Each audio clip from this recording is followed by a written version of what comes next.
ஸ்ரீமத் வால்மீகி ராமாயணம் அயோத்தியா காண்டம் chapter 65. பொழுது முதுவா விடிய ஆரம்பிச்சது. மகாராஜா தூங்கிண்டுக்கார்.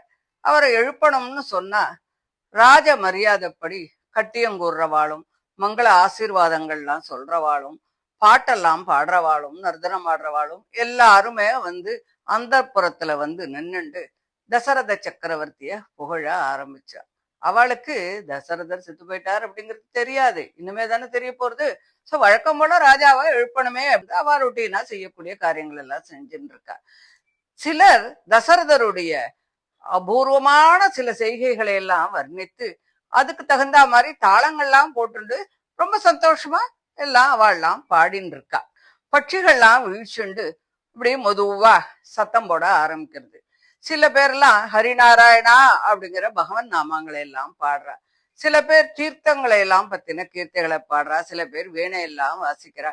இப்படி ஒரு அழகான ஒரு மங்களகரமான சப்தத்தோட இந்த அரண்மனையே நிறைஞ்சு இருந்தது.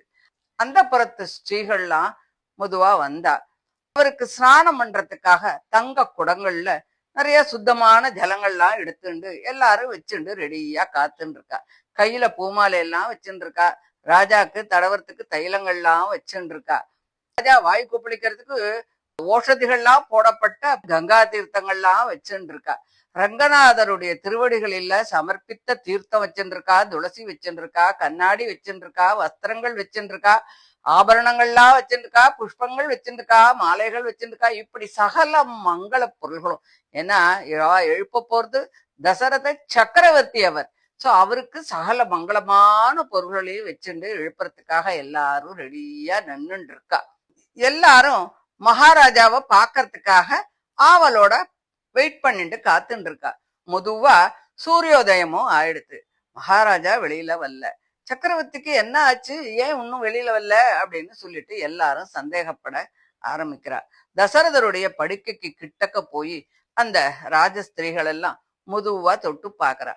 அவரை மெதுவா தொட்டு அசைச்சு பாக்குறா.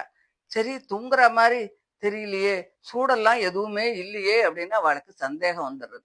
தன்னால முடிஞ்ச வரைக்கும் ராஜாவை பலவிதங்கள்லாம் டெஸ்ட் பண்ணி பாக்குறா. ஒன்னும் எந்த விதமான ஆக்ஷனும் அவர்கிட்ட இல்ல அப்படின்னு தெரிஞ்சுண்டு ஐயோ அப்படின்னு பயந்து நடுங்கண்டு ராஜா மரணம் அடைஞ்சுட்டார் அப்படின்னு அவள்லாம் சந்தேகம் வந்துடுறது அவளுக்கு. அவ சந்தேகப்பட்ட அந்த மரணம் நிச்சயமாயிடுத்து. கௌசல்யையும் சுமித்ரையும் புத்திர சோகத்தினால ரொம்ப வருத்தத்தினால அசந்து தூங்கிட்டு இருக்கா. இன்னும் எழுந்துண்டு வரல. கௌசல்யை இருக்கிற இடம் கூட தெரியாம அவ மாட்டுக்கு இருக்கா. உயிரை இழந்த தசரதருக்கும் உயிரை இழக்காத அந்த 2 ராஜஸ்திரீகளுக்கும் எந்த விதமான வித்தியாசமும் இருக்கிற மாதிரி தெரியல. அவ வருத்தத்தினால இருக்கிற இடமே தெரியாம அவ மாட்டுக்கு ஒரு இது மாதிரி இருக்கா. தசரதருக்கோ இங்க ஜீவன் போச்சு. ஆக மொத்தம் ஜீவன் இருக்கிற ஒண்ணுதான் வித்தியாசமே தவிர 2 பேருக்கும் எந்த வித்தியாசமுமே இல்ல. அந்த புறத்து ஸ்ரீகள்லாம் அதை பார்த்துட்டு அவளும் எங்கேயான ராஜாவை போலே செத்து போயிட்டாளோ அப்படின்னு நினைச்சுக்கிண்டு ஓன்னு அழ ஆரம்பிக்கிறா. அந்த சப்தத்தை கேட்டுட்டு கௌசல்யையும் சுமித்ரையும் திடீர்னு வாரி சுருட்டின்னு ஏந்துக்கிறா.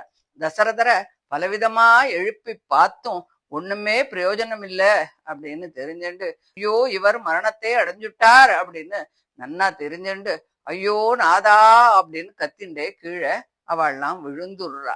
ராஜ பத்னிகள் சக்கரவர்த்தி இப்படி இறந்து போனதும் கௌசல்யை மூர்ச்சை அடைந்து கீழே விழத்தையும் பார்த்துட்டு ஒன்னும் தோணாம எல்லாரும் பிரமிச்சு போய் நிக்கிறா. அதுக்குள்ள கைகேயி முதலிய ராஜ ஸ்திரீகள்லாம் அங்க வரா. தங்களுக்கு நேர்ந்த அந்த துக்கத்தை தெரிஞ்சுண்டு கதறி எல்லாரும் அழறா. பூமியில விழறா. அழுக சத்தம் கொஞ்சம் கொஞ்சமா ஜாஸ்தி ஆயிடுத்து. எல்லாருக்கும் தசரதர் இந்த மாதிரி போய் சேர்ந்துட்டாருன்னு தெரிஞ்ச உடனே அரண்மனை முழுக்க ஓன்னு அழ ஆரம்பிச்சுட்டா.